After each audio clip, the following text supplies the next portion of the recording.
And in the end, it comes out to Tom James. Good job! Oh, what a goal! What a goal for Tom James! Oh, that was special!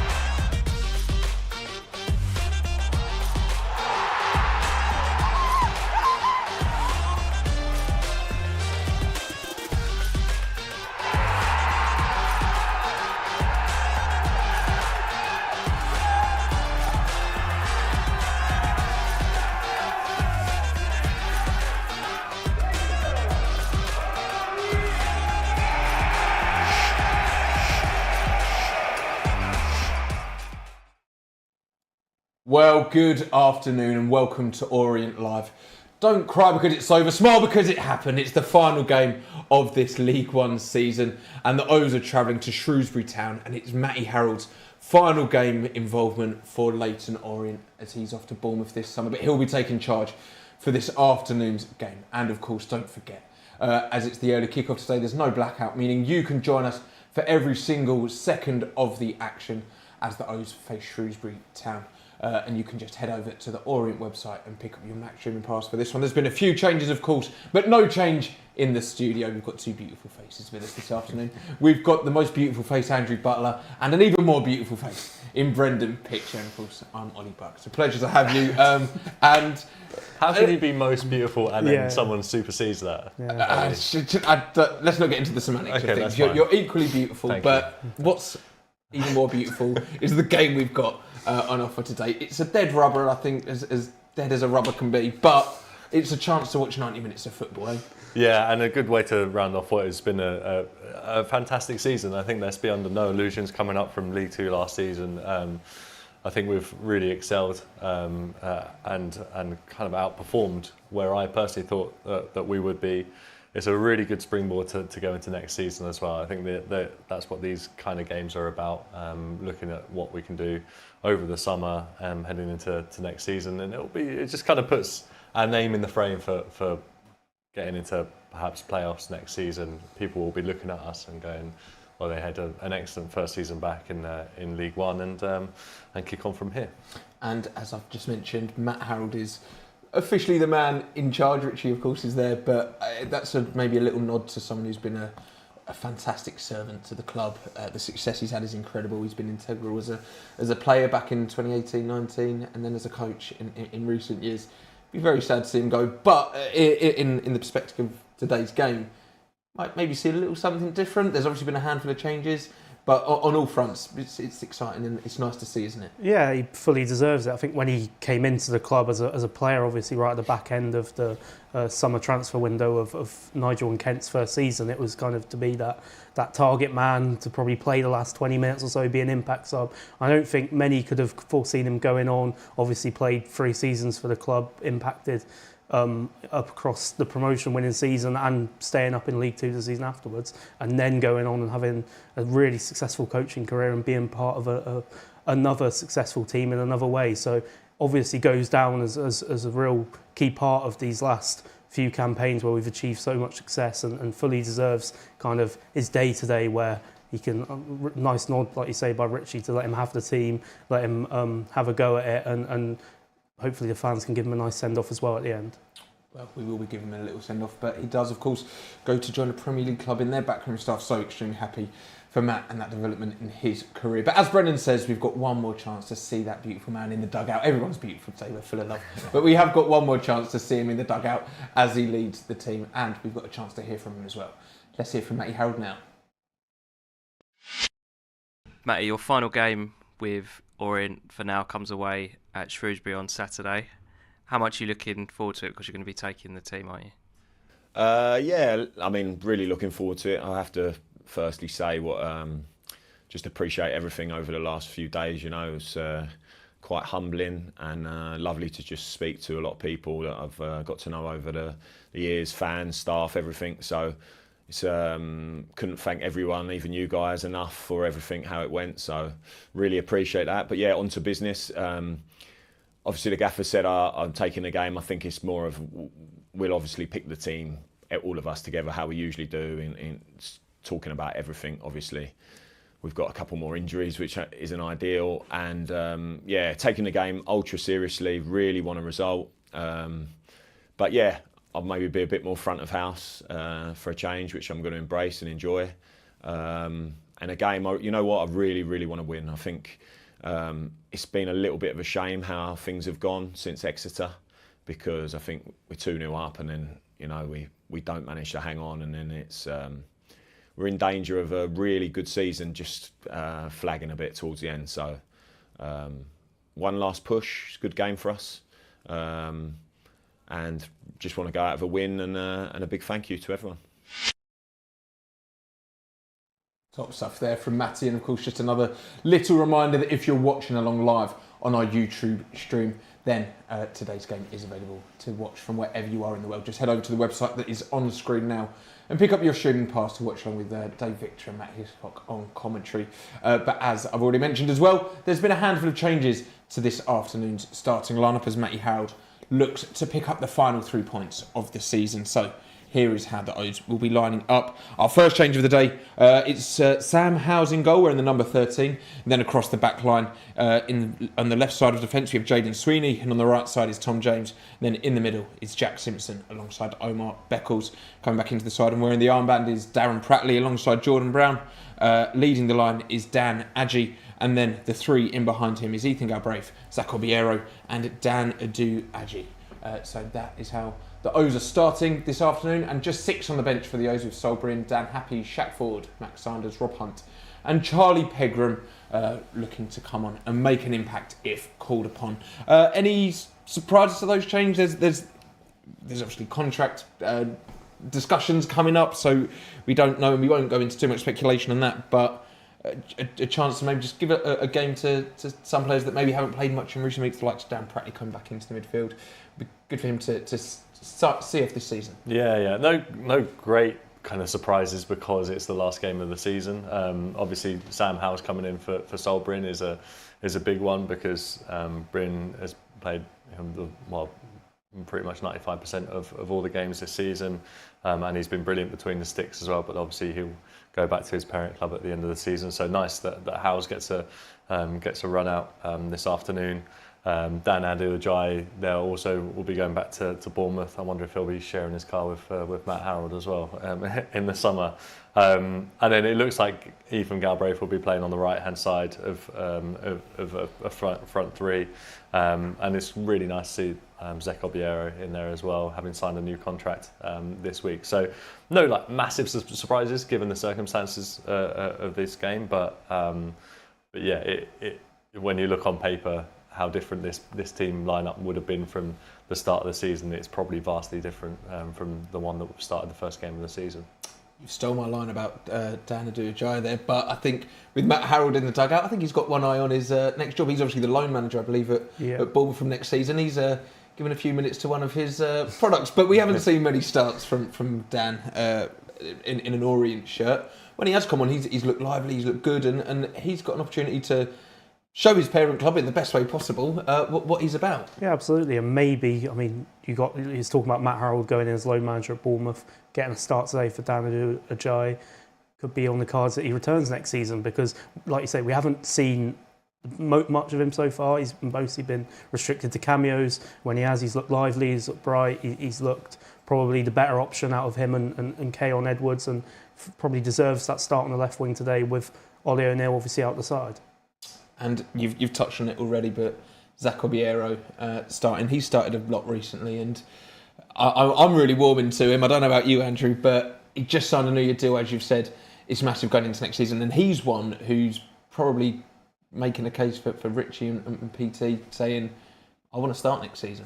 Well, it's a huge kind of boosting in confidence for him, I'm sure, but also for the club, just to get some business done early, to go out on the season with a high of having someone who come in and play 4 or 5 games at the end of the season, who's looked lively, who's looked good.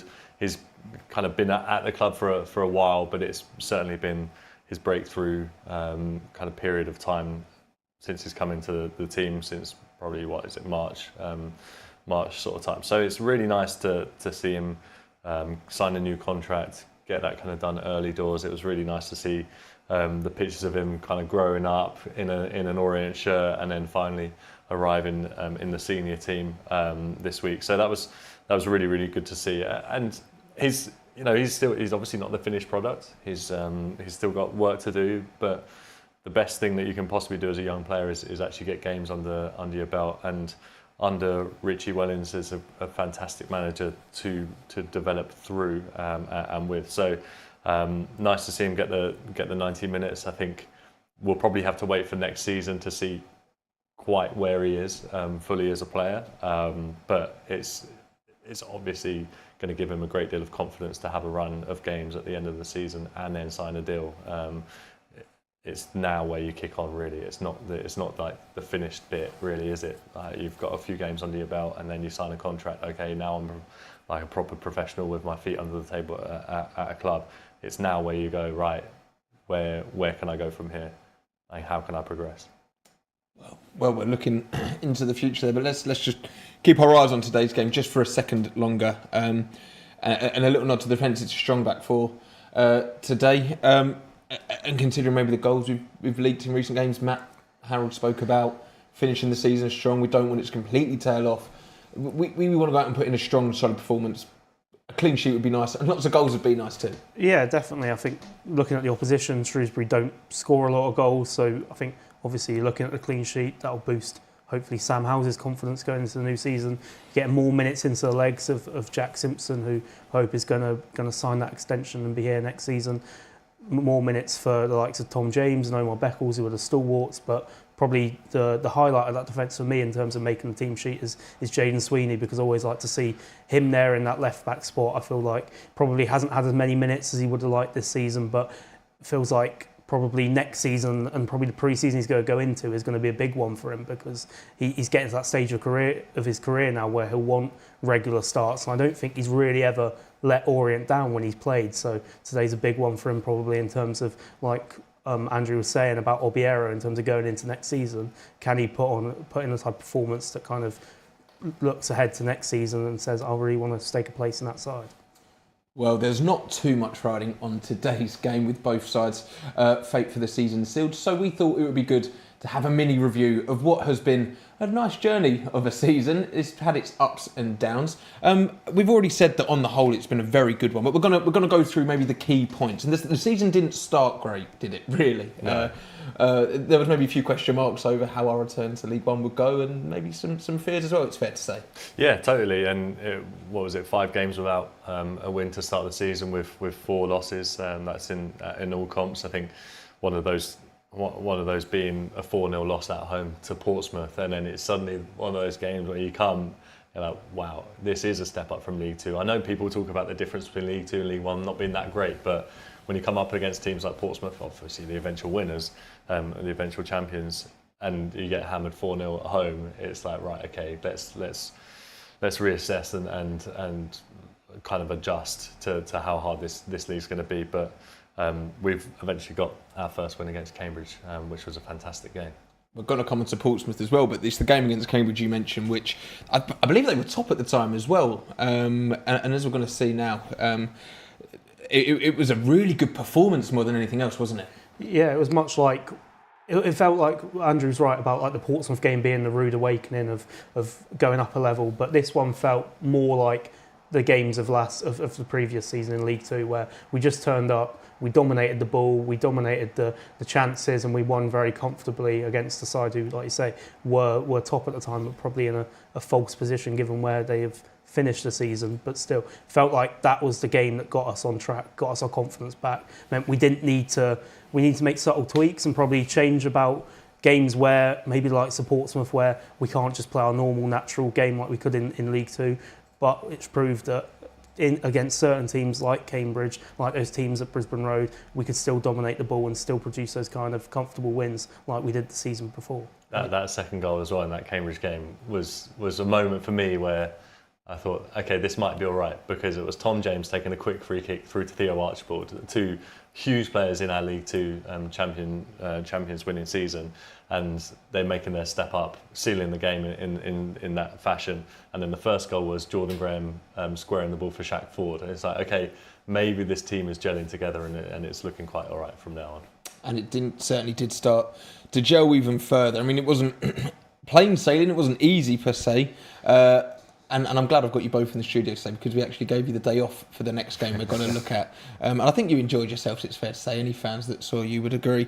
But it was Exeter away. You two had a nice jolly up on the train, and you were treated to a spectacle of football as well, weren't you? Yeah, an amazing game, which you can look very closely and you'll see Brendan and myself just behind the goal, jumping up and down there with Joe Piggott with the first, and then this moment. I mean, Brendan, we were right behind it. Yeah, it was probably my personal moment of the season in terms of like we've mentioned, me and Andrew were both there behind the goal.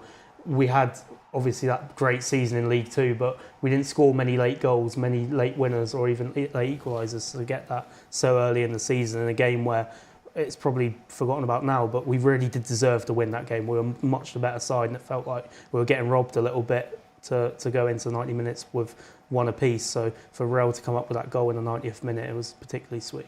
And then our train got cancelled, so we had to stay in the pub for about an hour and a half longer down in Exeter. It was an absolute nightmare, Ollie. I bet it was. I hope you didn't get Brendan in any trouble at all. But they're the only two games we've got from the first half of the season. But when you look at those first 3-4 months, it was quite indifferent, really, wasn't it? And probably the lower side of indifference. There were still probably fans questioning whether we'd be in a relegation scrap come the end of the season. But how were you feeling at this point? I can't lie, I was a little bit nervous at points. It was just that readjustment. We knew it was going to be harder, no matter how much people thought, we won the league so easily in League Two, so surely we'll be able to kick on and challenge up the top end of League One, or at least like try and push for playoffs. It's always going to be difficult when you make that step up, because suddenly the players that excel in League Two are made to look kind of like not quite as good at times. But when we clicked into gear, you suddenly realise that we do have a very, very good squad of players. I think our squad depth helped massively, and actually adding the right players at the right times into the team made a huge difference. And as we came into the second half of the season, adding in players like Ollie O'Neill to replace players who were, unfortunately injured for most of the season, like Jordan Graham and latterly Theo Archibald was a huge was huge for us just to click into gear again as we entered the second half of the season. Just sticking on the first half of the season as well, quite a poignant moment really was when we were reminded that there are some things that are much bigger than football, and it was that Tuesday night fixture against Lincoln that was rearranged, and of course as the season draws to an end, we'll remember Derek Reynolds and what happened on that night, and our love of course goes out to their family. But as I said, that was a night where we remembered and realised that there are things bigger than football. Yeah, massively. And I think, we were in the studio for that game, and it was an incredibly affecting moment. Where we sit in the stands was probably only about 20 metres away from where it happened, and you suddenly realise that something wasn't right in the stands, and an absolute, a tragic event to happen during a football match. And so, yeah, our thoughts go out to the Reynolds family. Of course, it was really nice to see that when we went to Lincoln away, they've put up a plaque or a brick on one of their walls as well to honour him. But yeah, it was a moment that kind of, whilst we love the game, we love this club, kind of takes you back a moment, and you realise that there are much more important things than football in life. Well put, Andrew, and of course, just to say again, our thoughts do go out to Derek Reynolds' family, and hopefully the O's have done him proud this season. And then moving on to the second half of the season, Brendan, and it was Portsmouth away. I think this was probably performance of the season, it's fair to say? Yeah, definitely, to go away to the champions, who obviously we've mentioned earlier, beat us quite comfortably 4-0 at home in the opening weeks of the season, but then to go away in January and beat them so comfortably 3-0. I think probably our best period of the season came in that January to February period.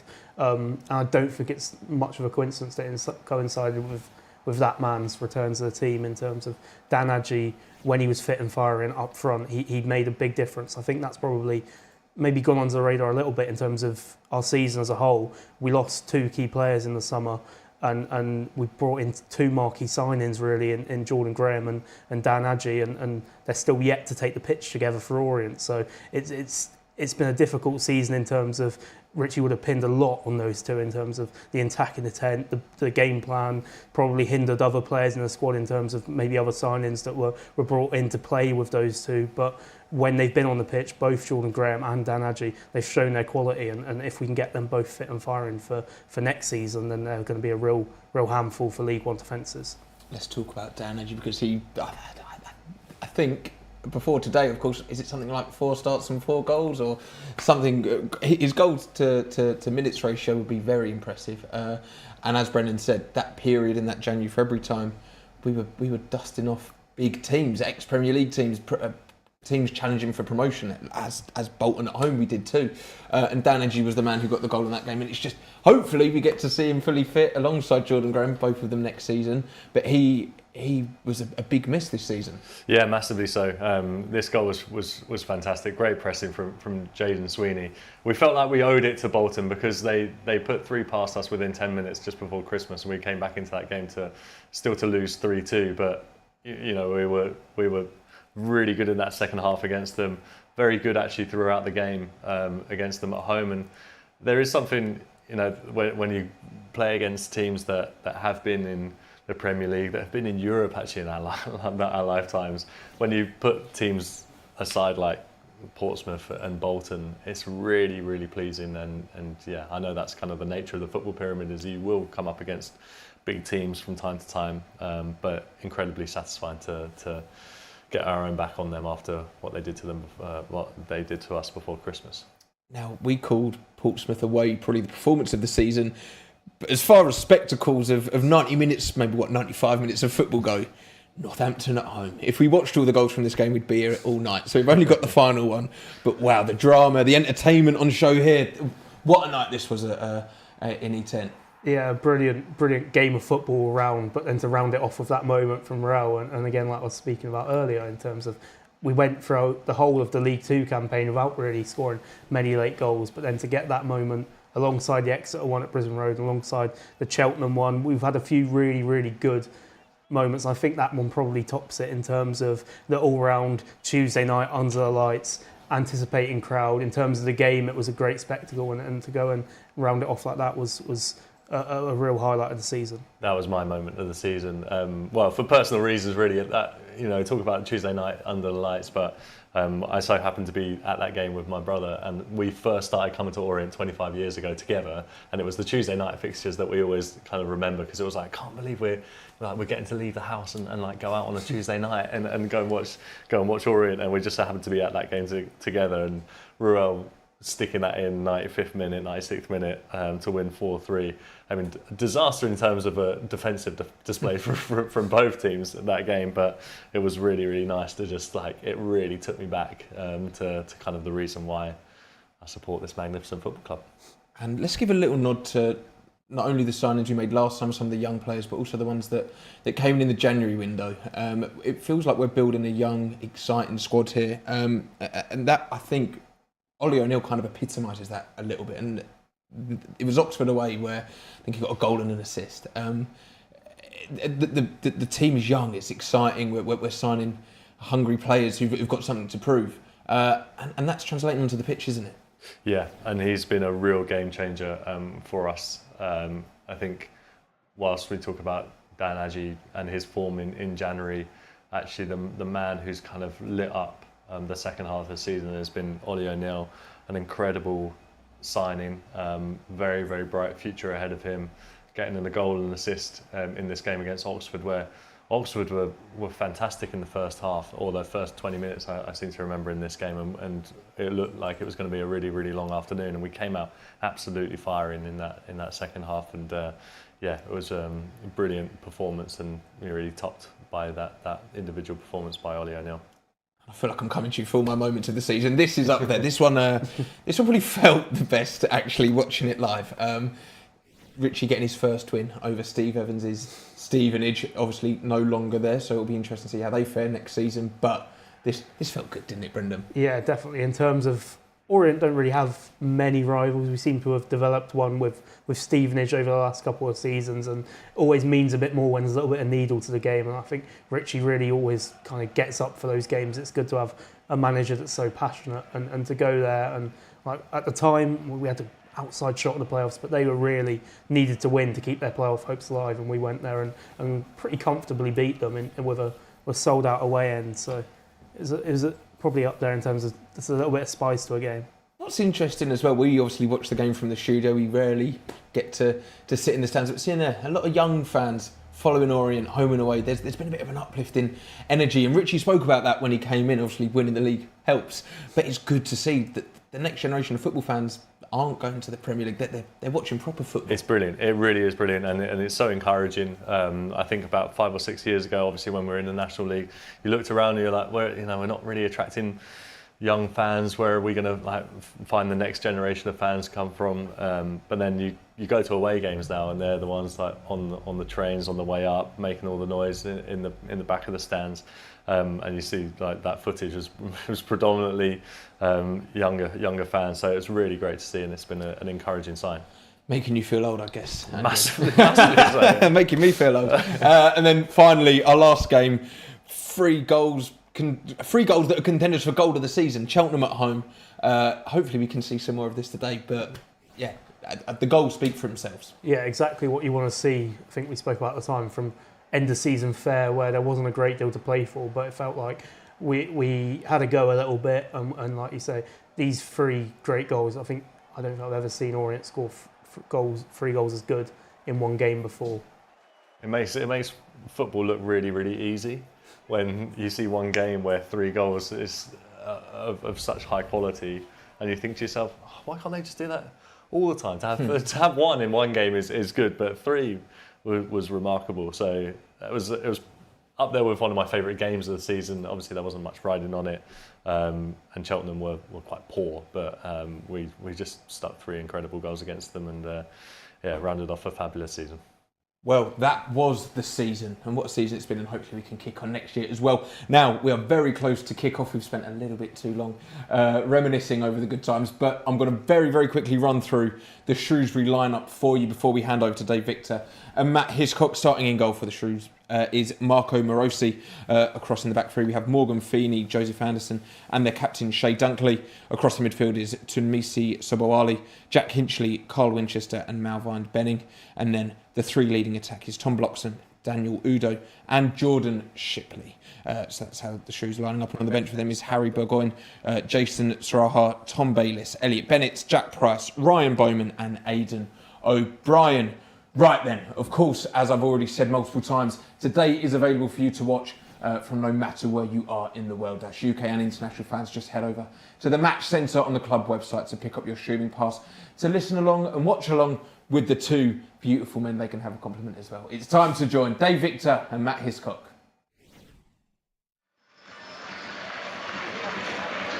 Good afternoon, and for one last time, we have one more game in this very positive season, and Leyton Orient looked to finish as high as they can. There has been no doubt that this is a season that has been dominated by injuries, and it is a reflection that continues to the very end that the O's are not able to fill the full substitutes bench. Understand that Joe Piggott is unwell, and both Edwards and George Moncur are not fit enough to play this afternoon.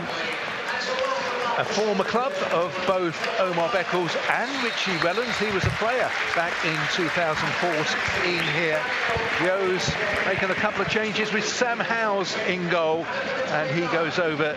It's been an early start for the travelling faithful, and Sam Howes goes over to acknowledge what is Matt Hiscock, an exceptional travelling support.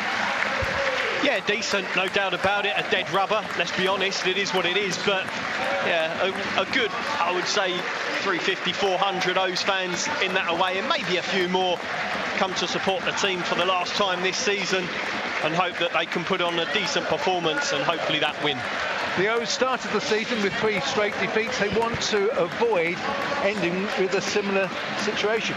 Yeah, it's been an inconsistent season. You can say the O's started badly, but then put a bit of a run together. Christmas form was exceptional, but in the last 10 games or so, you look at it, just the 2 wins, it could be a season which is just petering out. So I think it's important to get a result this afternoon, albeit it is a dead rubber game. I think that you want to go away in the summer with that victory to think of. Matt Harold is the man in charge, we understand, of the first team. His last game after 7 exceptional years with the O's. The referee gets the game off and underway. Leighton Orient in a chain strip of all white, Shrewsbury in their familiar all blue, and it's Leighton Orient in this first half attacking the end where the more vocal of the home support is situated, with safe terracing now behind that goal. It's been 10 years since we've at the New Meadow. And Leighton Orient's recent record against the Shrews has been very positive indeed, and they're looking for a double victory, having